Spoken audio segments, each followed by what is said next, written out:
So Russia says a civilian evacuation from Kherson in southern Ukraine has begun. The Ukrainian army says its counteroffensive has actually slowed down in recent days.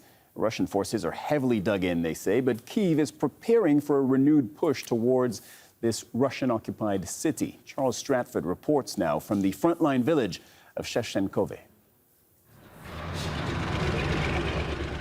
The order to go is received. They have to move fast. From the cover of trees, we follow this near 60-year-old Soviet-built Grad rocket launcher to a firing position.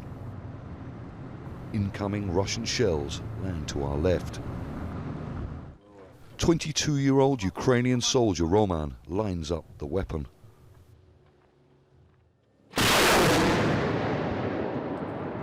Ukrainian military are firing at positions near Kherson city. They admit that their counteroffensive has slowed down in recent days. One of the reasons they say is because the Russians are heavily dug in fortified positions. Open the boot, open the boot. We have to fall back fast. Russian forces can get a fix on a firing position and respond in around 3 minutes. Ukrainian artillery fire over our heads. Another one. Russian forces respond. Their shells land in a field behind.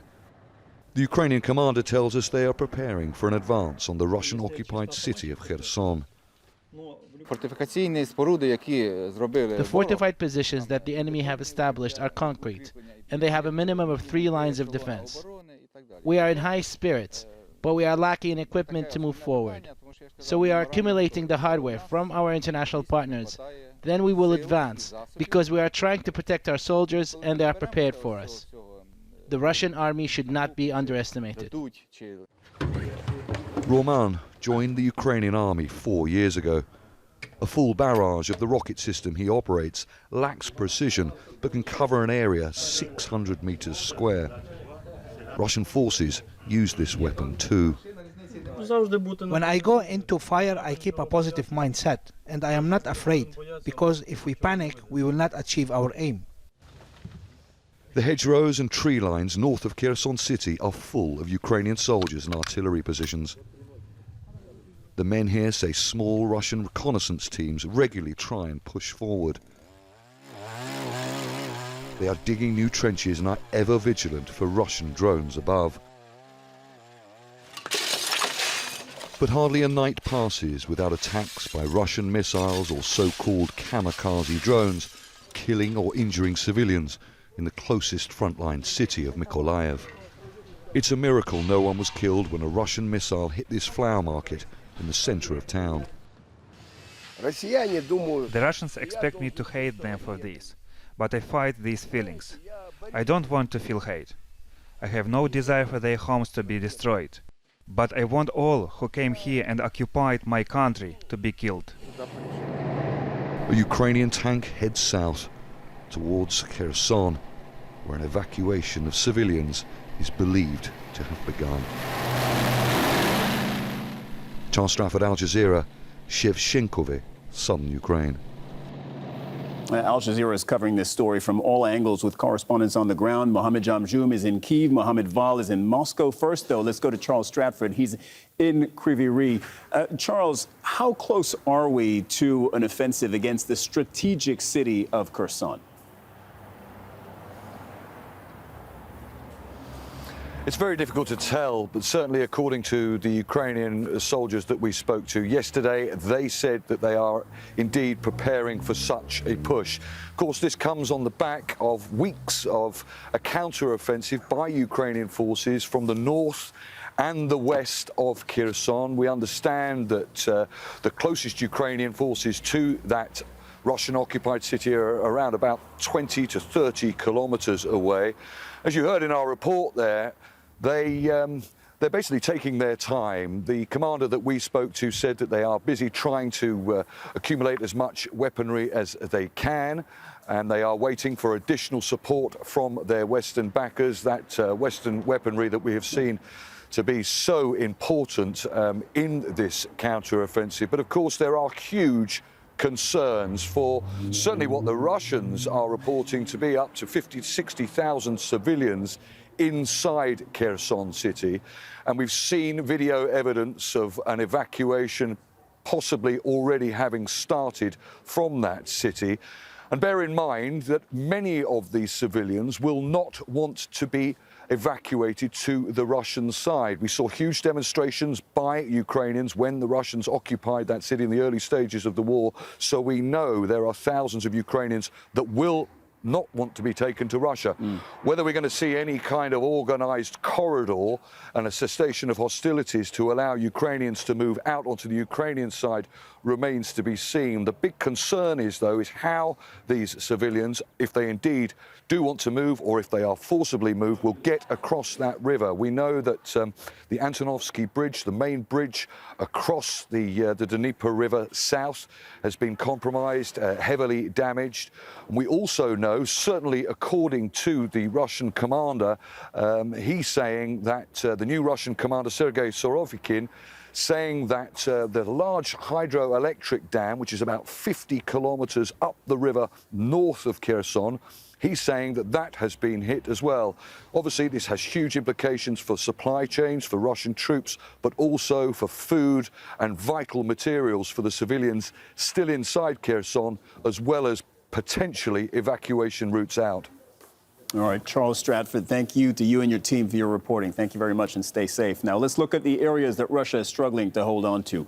Its forces have been driven back up to 30 kilometers along the Dnieper River, which is a strategic natural hurdle on this terrain. The Ukrainian army has destroyed 2 major road bridges across the waterway, cutting off Russian supply lines. And Kherson, we've been saying it's key. Why? Well, partly because it controls the main land route to the Crimean Peninsula that Russia seized back in 2014. All right, Mohammed Val joins us from Moscow. Mohammed, I was planning to ask you about the power situation because entire chunks of the country have just been cut off from the power grid.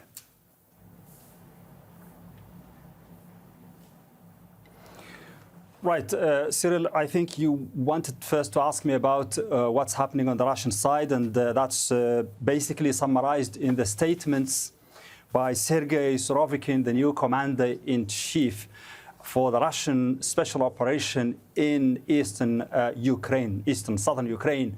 He basically acknowledged for the first time that Russia is in a difficult situation. I mean, the Russian army there. And he said the evacuation of civilians must happen as soon as possible because Russia wants to make sure those citizens are protected, and Russia has the ability to protect them. They were provided safe and free transfer and crossing and accommodation on the southern side of the river, the Dnieper River. And also they were urged to even go into Russia itself if they want. The Russians saying that this is a voluntary transfer. If they don't want to go, they can stay, but they have to take the risks of staying where they are right now. They are talking about a new push and new plans by the Ukrainian army to attack Kherson and particularly the infrastructure.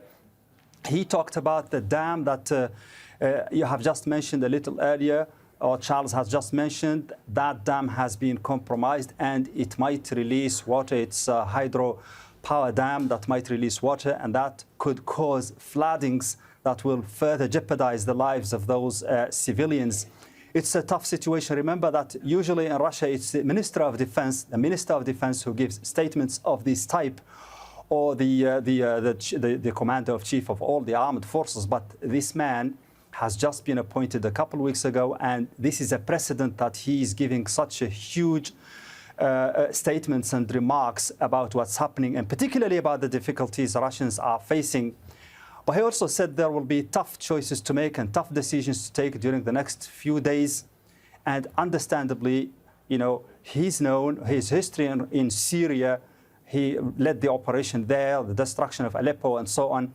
And we have seen this increase during the last few days of those suicide drones across Ukraine, very much a reminder of what could happen, what the Russians might do, and also a reminiscent of what happened in Syria, remember the barrel bombs in Syria and so on.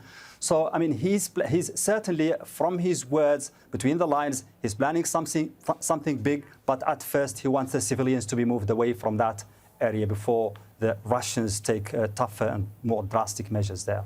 All right, Mohammed Val, thank you very much for your reporting from Moscow. Thank you for that mistake at the top. Now let us go to Mohammed Jamjoom. He is live for us in Kyiv. And so, Mohammed, I was planning to ask you, that's what I was telling Mohammed Val earlier, ask you about the power situation, how we're doing there. But I also can't help but notice that you've put the vest and the helmet back on. Tell us what's been going on where you are. Well, that's right, Cyril. Just in the past 15 minutes, the air raid sirens started ringing out across the city of Kyiv. It's the first air alert that we've had today over the course of the past few days, many times throughout the early morning hours, throughout the early afternoon, and sometimes even in the evening, the air raid sirens have rung out because there were 2 consecutive days of airstrikes here. You had drone strikes on Monday. You had missile strikes that were hitting around the area yesterday on Tuesday. We have not had any reports as of yet of any missiles targeting any specific areas or any drones being spotted above, and we've not had any reports yet of the air defense systems of Ukraine shooting down any incoming objects. That all being said, because of the strikes that I was just telling you about that happened first by the kamikaze drones on Monday and then by the missiles yesterday, there have been many power infrastructure sites across the country and even close to the capital that have been hit these past 48 hours. Because of that, there has been a great deal of concern being expressed from Ukrainian President Volodymyr Zelensky and many other Ukrainian officials as to the fact that so many critical infrastructure sites have been damaged. They're saying that at least 30% of the country's power stations have been hit since October 10th. And because of that, they are urging citizens to start to try to conserve on their power usage. They're also saying that there could be power blackouts happening in the days and weeks to come. This is a big concern right now because temperatures are dropping precipitously as winter approaches. Now, one of the areas hit close to where we are yesterday is the Desnyansky district. That's east of the capital. It's about 30 minutes away from where we are right now in the center of Kyiv. We spent several hours there yesterday. When we were there, speaking to residents of an apartment complex, they were without water, they were without power. It's the second time it's happened to them in the last 2 weeks, and they were really worried about what this bodes for them for the weeks and months ahead. Since we spoke to them, we have been told that power in that area and utilities have all come back online, and that's really the pattern that we've been seeing a lot in the last week in the areas that we visited. When there are strikes, when power is offline, it doesn't seem to take too much time before power is restored in those areas. That being said, though, there are still areas of the country where power is out, and the concern right now is that there will be more areas of the country where power is out in the coming days, weeks, and months if there are continued Russian strikes. This is what Ukrainian officials have been saying. Cyril? All right, Mohammed Jamjoom reporting from Kyiv. Thank you very much.